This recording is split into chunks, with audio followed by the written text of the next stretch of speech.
Let's turn to transportation. What do you think needs to be done about this big problem in Northern Virginia in terms of keeping more transportation dollars here in this region? We have some of the worst congestion in the state right here in Northern Virginia. As a state senator, I will fight for and fully support Delegate Lemunion's piece of legislation, which prioritizes dollars in transportation based on the ability of that project to relieve congestion. And what that would do would send more of those dollars up here because, again, we have some of the worst congestion. My opponent, unfortunately, went a long way to kill that piece of legislation in subcommittee, right along party line, even though it was a sensible, reasonable piece of legislation, which would have only served to benefit Northern Virginia. I would never have made that vote. I would have made sure I'd had the opportunity for an up or down vote in committee, and I would have loudly and strongly advocated for that legislation. Let's talk about the Dulles Toll Road. You wrote in a recent opinion column in the Fairfax Times that the tolls on the Dulles Toll Road are projected to increase to $17 each way. Can you explain that? Yeah, this is an unfortunate situation, the impact of which cannot be underestimated on our area. 75% of the cost of Dulles Rail is going to come from toll fee money.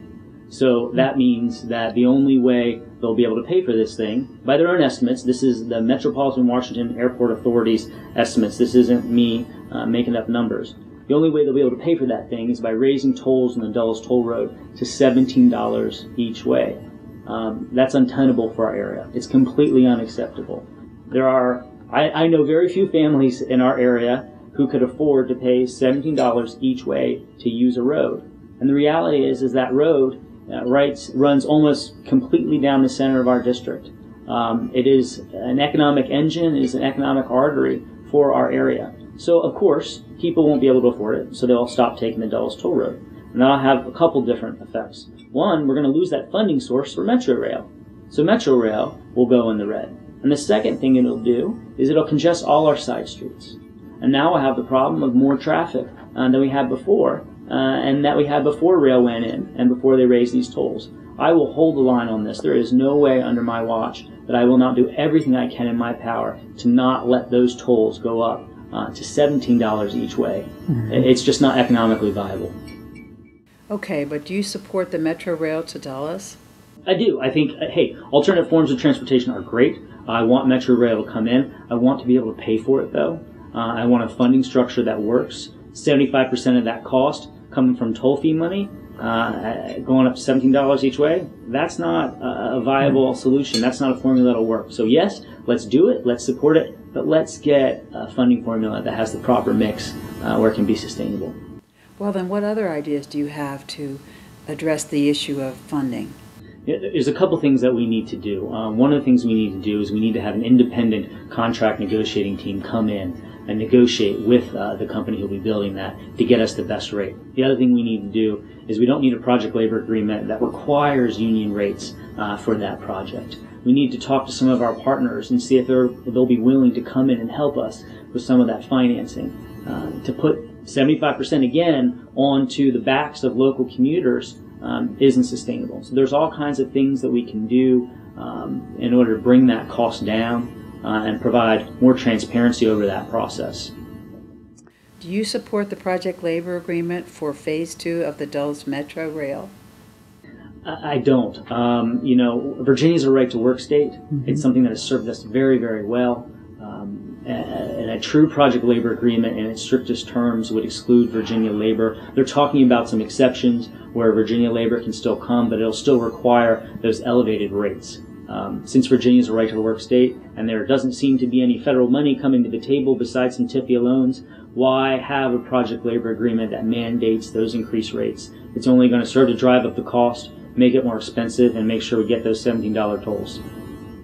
On education, what is the most important issue that you as a state senator can address in education? One of the things that I will make a priority is changing the local composite index. First of all, I fully support Fairfax County Public Schools' legislative priorities to change that index. If you're not familiar with the index, basically what it does is 75% of our dollars that could go to educational needs here are sent downstate. It doesn't take into consideration adjustments based on population density. So in our area, we've grown quite a bit, and we have our own unique educational needs. English as a second language, for example. We need a lot more teachers for that. The chances of a child living in poverty are greater than chances of an adult living in poverty actually in Northern Virginia. So educational needs have changed. We need to keep more of our dollars here. Let's change that local composite index to keep those dollars here, or at the very least adjust based on population density. So as we grow, the pace of dollars keeps up. That for me is something that definitely will be a priority. And that's something I think most parents understand when you look in the classrooms and you see that student-to-teacher ratio continuing to increase. It's not sustainable. We're at a point now where it's going to start affecting our children's quality of their education. And I want to change that index, keep those dollars up here. Tell us about the King's Dominion Law. The King's Dominion Law basically takes away authority from local school districts to decide when they're going to start the school year, before or after Labor Day. My opponent strongly supported it. I do not think it's a good piece of legislation. I want our local school districts to be able to determine, based on their students' needs and their parents' needs, when to start that school year. I'd like to see that changed. Tell us what a day is like on the campaign trail for you. Busy.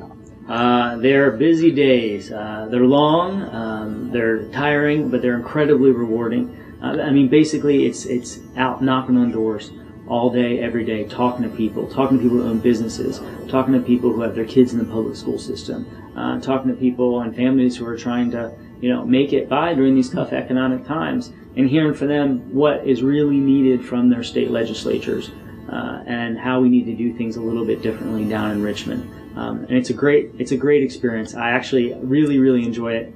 And I'm honored for that privilege of being able to hear people's stories and recommendations, and to be able to use this situation to talk about that and to fight for some of those actions and some of that change.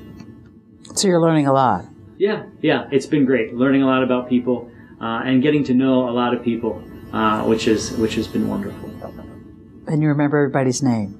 I try my best. It's not easy. I try to remember their names. I never forget a face, though. Never forget a face. That's good. Yeah.